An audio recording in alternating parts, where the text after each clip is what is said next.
Antes da gente começar a aula, eu acho que na mesma medida que né, eu falo de mim, ah, falo para vocês prestarem, digamos, tentarem, né, melhorar, aprimorar as notas, né, aprimorar a escrita para melhorar as notas.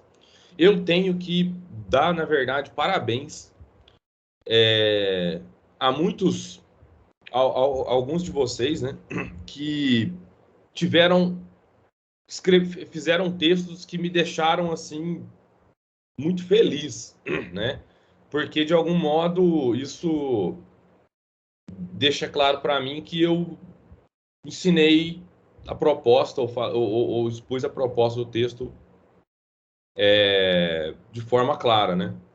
Então, assim, parabéns também, tá? Eu percebo que tem muitos de vocês aqui que, inclusive, tem um aluno, eu não vou citar, mas ele sabe quem é, porque até a gente conversou sobre isso, que ele falou assim, professor, eu tenho dificuldade na expressão, né? E eu falei para ele, eu falei assim, olha, a sua ideia, os seus argumentos estão bons, né? O que a gente precisa aprimorar é a escrita, né? Então, assim, eu tentei, né, deixar bastante claro, né, dar o feedback para cada um de vocês, né?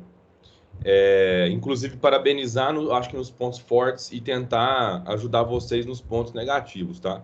Então, assim, saibam que eu não sou um professor carrasco, eu cobro, né? Mas eu não sou carrasco. Porque eu acho que, na verdade, um professor que é carrasco demais, na verdade, ele não está ensinando nada.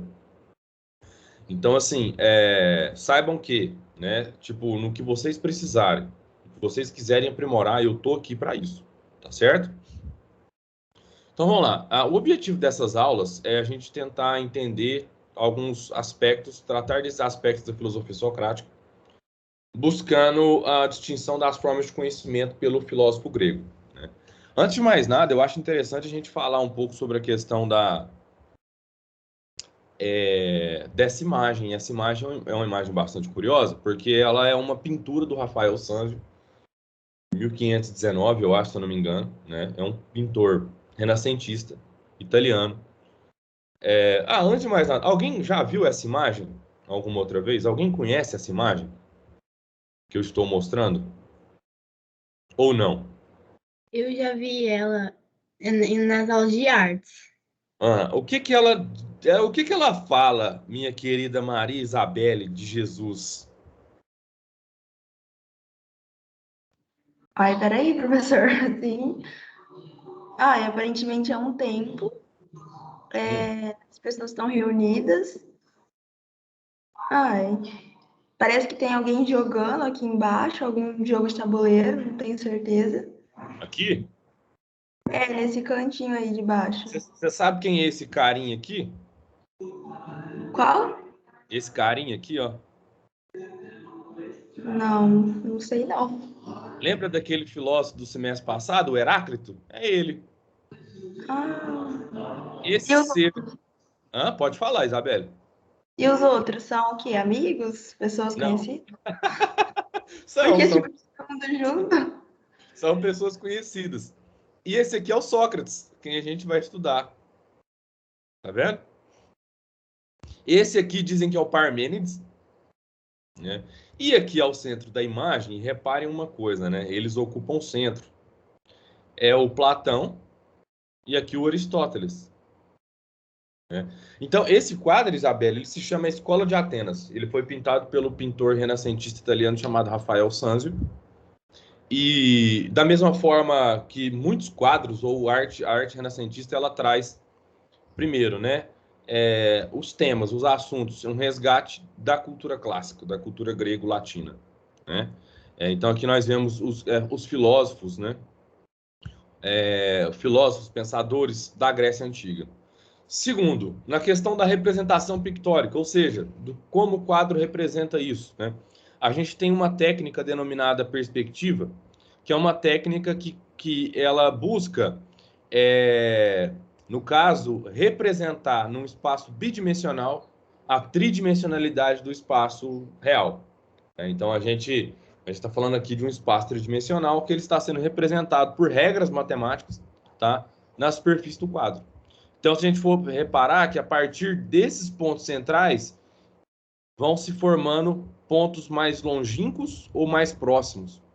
Então, essa ilusão, né, essa ilusão dessa profundidade de campo é denominada perspectiva, tá certo? Então, aqui eu trago para vocês essa imagem, né, não só para conhecimento, mas também para ver, né, a importância da filosofia grega, sobretudo desse rapazinho aqui, né, no pensamento posterior, né?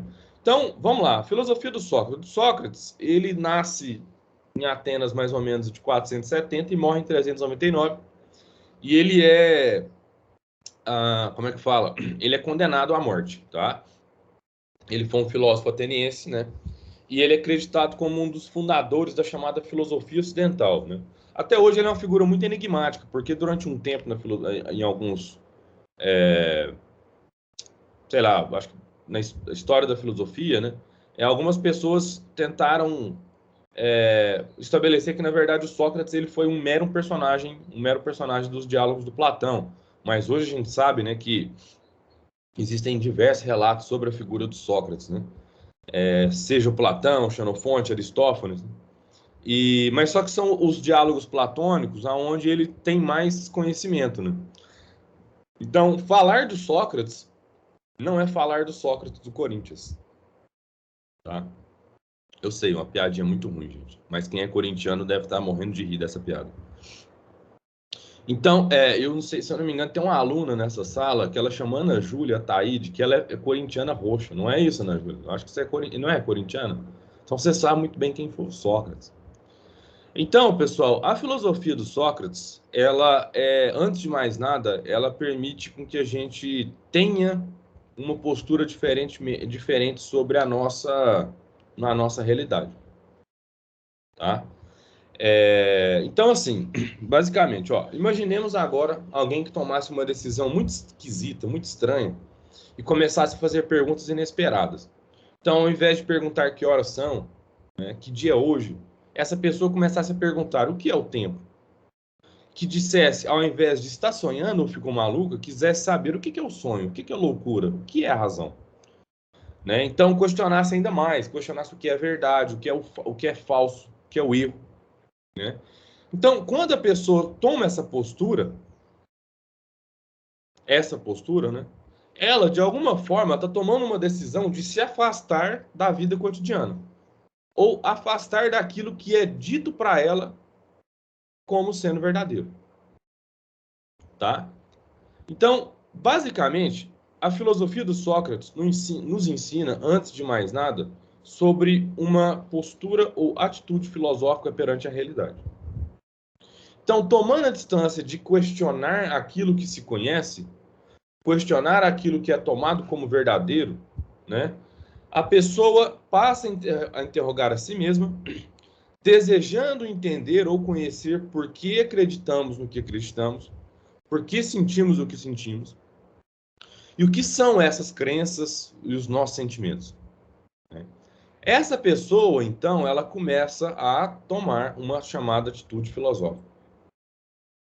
Tá? Então, basicamente, o que nós chamamos de atitude filosófica, né, é uma atitude de não aceitar como óbvia e evidente as coisas, as ideias, os fatos, as situações ou os valores e comportamentos da nossa existência cotidiana, sem antes investigar aquilo que nós tomamos como ou tomávamos como sendo verdadeiro.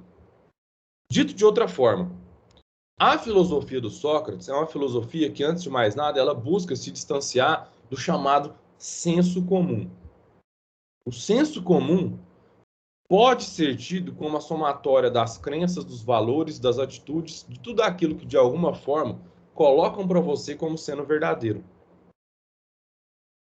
Vocês entenderam isso até agora? Professor, deixa eu fazer assim, só recapitular. A professora Eliana, ela colocou um livro pra gente ler que chama Metamorfose.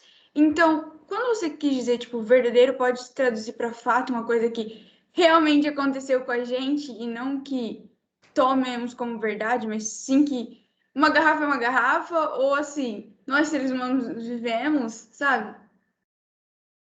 Eu acho que eu vou tomar o exemplo do Metamorfose para te colocar outra pergunta, Júlia. O que você acha que é o livro Metamorfose? Sobre o que você acha? Professor, na minha cabeça ele tá drogado, professor, que não faz sentido. É muito louco. Nossa senhora, no primeiro capítulo é muito chato, assim, você fala assim, nossa senhora, que leitura pesada de ser chata, não de pesada de, nossa, que significado importante, mas pesada de chata. Aí o segundo capítulo, eu falo assim, nossa, que legal, mas não é um legal legal, é um legal, tipo, tá ficando interessante. E aí, o terceiro capítulo, dúvida.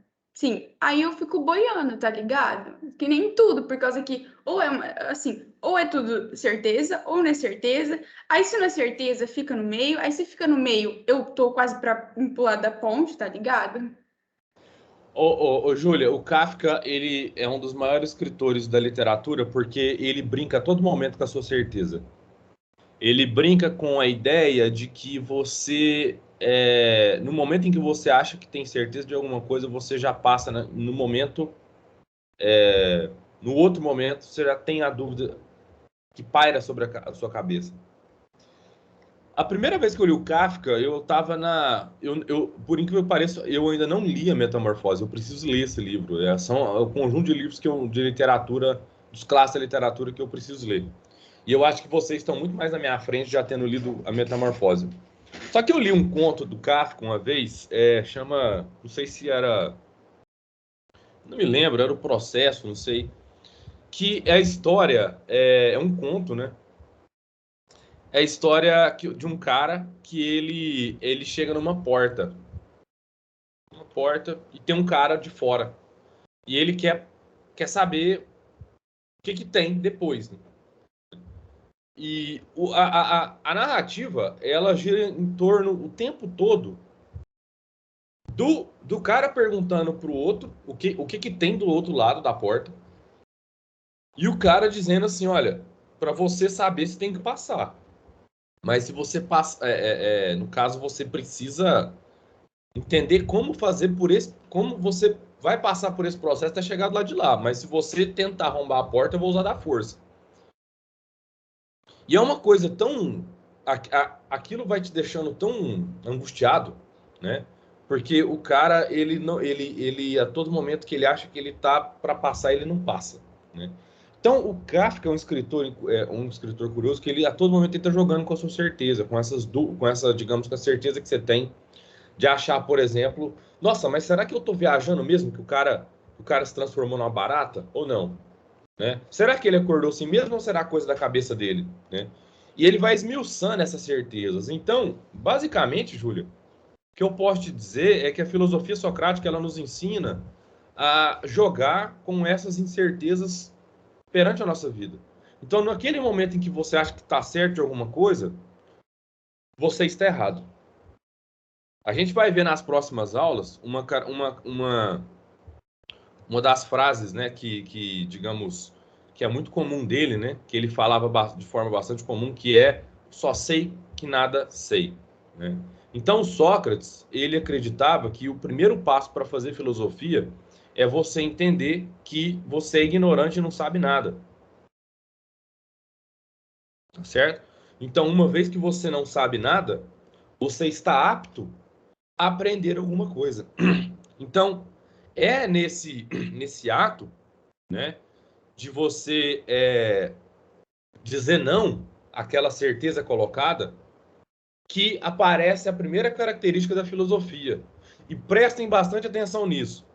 Essa primeira característica da filosofia não é uma característica negativa, mas não é uma característica negativa porque ela é ruim, mas é uma característica negativa porque ela tende a negar esse conhecimento que vocês tendem a aceitar como sendo verdade. Então, essa característica negativa da filosofia não é nada mais, nada menos do que dizer não ao senso comum, aos preconceitos, às pré-definições, aos prejuízos, aos fatos, né, e às ideias da experiência cotidiana que todo mundo diz e pensa. Então, essa característica negativa da filosofia é um ato de negar o senso comum, de negar aquilo que o senso comum tem ou estabelece como sendo verdadeiro. Então, da mesma forma que o Sócrates, o Kafka está jogando a todo momento com essas certezas, né? Existem outros escritores que eles vão colocar isso de forma magistral, assim, né? Por exemplo, você quer uma sugestão de leitura, Júlia? O Alienista, do Machado de Assis. Vocês já leram? Por Quem já enquanto, leu? não. Leia O Alienista. O Alienista é exatamente, digamos, é uma novela bem curta, ela tem 10, 20 páginas. E a todo momento, o cara que determina que as outras pessoas são loucas, ele está questionando a sanidade delas. Renan, leia esse livro, leia. É bem curtinho, na verdade, é uma novela.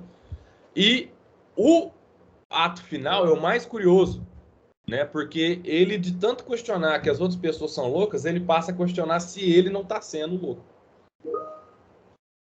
Então, é muito curioso isso. Então, tipo assim, esse ato de questionar, né, é muito característico da filosofia. E você questiona o quê? Você questiona aquilo que é dado, que é aquilo que é estabelecido para você como sendo verdadeiro. Tá certo?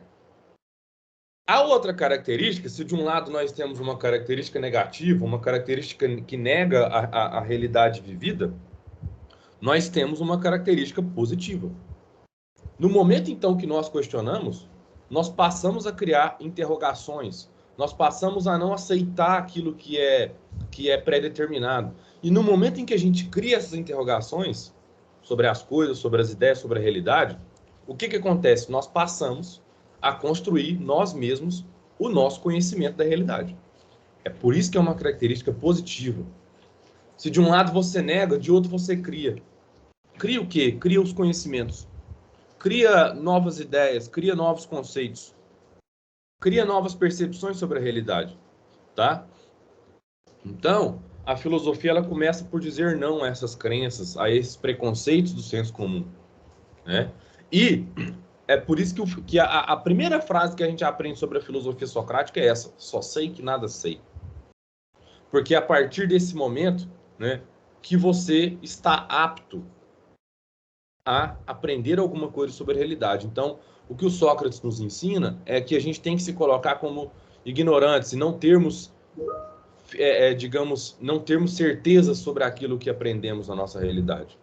Não uma realidade alternativa, Júlia, né? Não uma realidade alternativa, mas digamos que a convicção, quando você está convicto de algo da sua realidade, né, você já está errado. Né? Então, basta ver como a geração de vocês hoje encara, por exemplo, o modo como a geração dos seus avós, que hoje normalmente deve ter uns 60, 70 anos de idade, como a geração dos seus avós se colocam perante o conhecimento deles. Então, é claro que não todos, né? Claro que não todos. Mas é muito comum a gente ver hoje, né? Tipo assim, os nossos avós, as pessoas mais velhas, né? Elas acreditando que tudo aquilo que elas viveram é verdadeiro, que é, digamos, que tudo aquilo que elas sabem é a verdade absoluta. Né? Então, Sócrates nos ensina ter uma postura de questionamento perante aquilo mesmo que a gente já tem como verdade. Só sei que nada sei. Essa é a grande frase socrática. Tá? Então, é por isso que o Sócrates, de alguma forma, ele se torna um problema. Tá? Então, Sócrates ele vai se tornar um problema para esses, como é que fala? Para esses grandes, digamos, políticos da Atenas, porque ele incita os jovens à reflexão, tal como o professor de filosofia. Mas só que a sorte é que hoje eu não vou ser sentenciado à morte, né? O Alexandre está perguntando, então a realidade que vive tudo que eu sei e acho que é certo é errado? Não isso, né, Alexandre? Mas, na verdade, o primeiro passo para você entender que existem novos conhecimentos é duvidando dessa realidade, tá? A Isabela, então, né? Acho que tudo que vivemos todos os dias tem uma verdade diferente para cada um, sim. Só que, Isabela, a gente vai entender uma coisa. Na próxima aula a gente vai ver isso de forma bastante clara. Vai existir aqui uma diferença entre a opinião e o conhecimento verdadeiro. A opinião é baseada nas sensações. A opinião é baseada nas percepções que temos da realidade. A realidade, ela está todo momento mudando. Ela muda, ela é transitória. Para o Sócrates e o Platão, o conhecimento verdadeiro, ele não é baseado nas sensações que a gente tem da realidade. O conhecimento verdadeiro, ele flui a partir da razão. Ele chega para nós por meio da razão. Aqui vai ter uma opinião que é muito comum na Grécia, quando a gente começa a estudar a filosofia, que é doxa e episteme. Eu acho que eu passei brevemente para vocês. Doxa é a opinião. Episteme é a razão, é a verdade, né? O conhecimento. É um conhecimento que vem a partir de um processo. Lembra lá que a gente começou a estudar os pré-socráticos, né? Os filósofos chamados fisicalistas, né? Então, eles buscavam obter um conhecimento da realidade que não fosse dado para eles a partir de uma explicação divina, religiosa, né? Então, esse conhecimento vai ser denominado de episteme, que é um conhecimento científico. É um conhecimento investigativo. Então, tudo aquilo que de alguma forma... Ian, mas tá sendo gravada a aula, então fica tranquilo. Tudo aquilo que de alguma forma é fruto do saber, do estudo, é o que vai ser denominado de verdade. Tá? E tudo aquilo que deriva da minha opinião, né, tudo aquilo que deriva da minha opinião sobre o mundo é digamos, a doxa. Né? É um conhecimento transitório. Bom, pessoal, eu acho que por hoje a gente encerra por aqui e a gente continua a partir da aula que vem. Gente, tem alguma dúvida? Vocês querem comentar alguma coisa?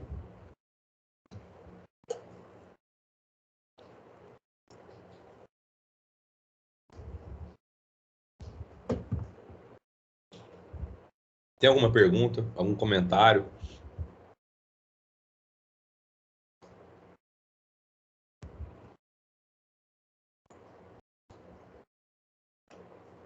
Não? Então a gente pode encerrar por aqui. Deixa eu parar de gravar.